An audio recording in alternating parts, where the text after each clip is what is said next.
Usually असं आम्ही करतो, तुम्हाला हां. सांगतो, की एक साधारणतः 6 सायकल असिस्टेड नॅचरल. आधी ना लाईफस्टाईल मॉडिफिकेशन व्यवस्थित शिकून घ्यायचं, स्ट्रेस बरं. कमी करून घ्यायचा. आमचा हा पहिला म्हणजे बेसलाईन येते, त्याच्याशिवाय हं. आम्ही पुढे जातच नाही. हं.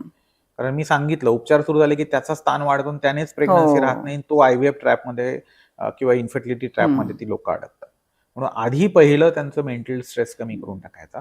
मग साधारण 6 सायकल असिस्टेड नॅचरलच्या आम्ही देतो. बरं. युजुअली 50% लोकं इथे कन्सीव्ह होतात. अरे वाह! साधारण एका सायकलचा सक्सेस रेट इंडिव्हिज्युअली तुम्ही विचार केला तर 20% आहे. बरं.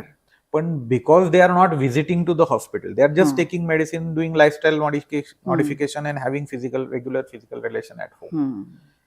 आणि फक्त एक टेस्ट आम्हाला कळवायची असते. हं. त्याच्यामध्ये पण 20% सक्सेस रेट एका महिन्याचा असतो, which is acceptable to them because they are not investing much into it. हां.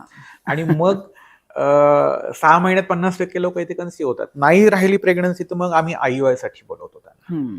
ते 2 ते 4 सायकलमध्ये आणखी 30% लोकं कन्सीव्ह होतात. हं. आणि त्यातही नाही राहिली तर मग IVF करायला लागतं. मग एज इथे नाही पाहिलं जात. अच्छा. की 2 उपाय पहिले फेल झाले ना, आता एकच हं. शिल्लक राहिला. हो. कारण IUIच्या 3-4 सायकल नंतर त्याचा सक्सेस रेट ॲक्सेप्टेबल लेव्हलवर हं. नाहीये किंवा असिस्टेड नॅचरलच्या 6 सायकल नंतर त्याचा सक्सेस रेट ॲक्सेप्टेबल लेव्हलवर नाहीये. हं. मग तुम्हाला पुढच्या टप्प्याला जायलाच लागणार आहे. बरोबर सो आहे. तिथे एजचा आणि ते विचार नाही लवकरात करता येत. लवकर. किंवा असंही होतं की गर्भवाहक नळ्या बंद आहेत. बरं. कुठल्याही एजला असू देत आता. हो. 21च्या पुढे कुठल्याही एजला असेल तर IVFच करायला लागणार आहे. बरोबर आहे. त्या कधी-कधी आम्ही कॅन्युलेट करून उघडायचा प्रयत्न करतो, पण त्याला काही फार सक्सेस रेट नाहीये. हां. किंवा सिमेन अनालिसिस एकदम आम्हाला 2 मिलियन 4 मिलियन असा काउंट आला. हं. किंवा खूपच खराब सिमेन आहे, म्हणजे त्याच्यात मोटिलिटी अगदीच नाहीये हं. किंवा त्याच्यामध्ये त्या स्पर्मला मॅरेथॉन रन पळून जायचंय. त्याला हालचालच होत नसेल तर तो कसं काय त्याने नॅचरली बरोबर आहे. कन्सीव्ह होणार आहे? मग IVF करायला लागतं. हं. किंवा मॉर्फॉलॉजी खूप खराब आहे, IVF करायला हं. लागतं.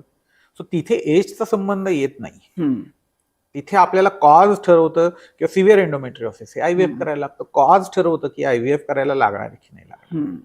आणि काहीच कारण नसेल, एज वाढत चाललेलं असेल, हं. अनएक्सप्लेन इन्फर्टिलिटी असेल हं. किंवा उशिरा लग्न झालेलं असेल, हं. तर मग थोडा थ्रेशोल्ड कमी राहतो. हो.